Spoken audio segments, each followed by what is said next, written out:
video, we are going to show how to calculate the volume of a rectangular prism using the formula volume equals length times width times height. So let's take a closer look at this formula. This capital V, like I just said, stands for volume.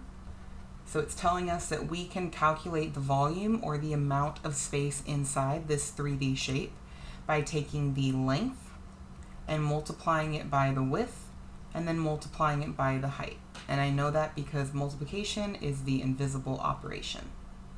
So let's identify those different pieces of our shape here.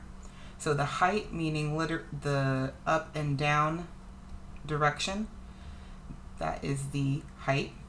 And then we have the width, so that is the kind of like back and forth, I guess you can say, depth-wise. We'll call that width.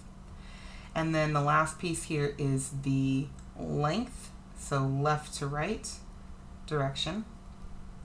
And we can find out the amount of space inside, it's called the volume, by multiplying all three numbers. And this is the fact that we are multiplying three numbers, so we're talking about three different dimensions or three different directions. That is why this is called a dimensional shape.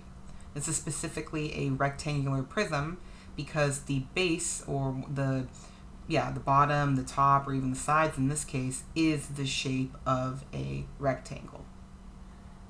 Okay, so let's go ahead and apply this formula.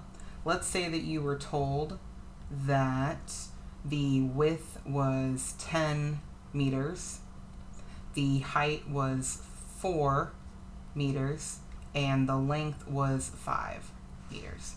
Okay, so let's plug in what we know. So the volume is the length. Our length is 5. So 5 times the width, which is 10, times the height, which is 4.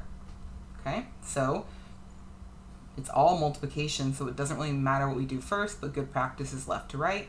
So 5 times 10 is 50, bringing down the times 4. 50 times 4 is 200. So the volume of this rectangular prism is 200 meters cubed. And it's important that you include the cubed because it is 3-dimensional. So that's why we use cubed next to the unit.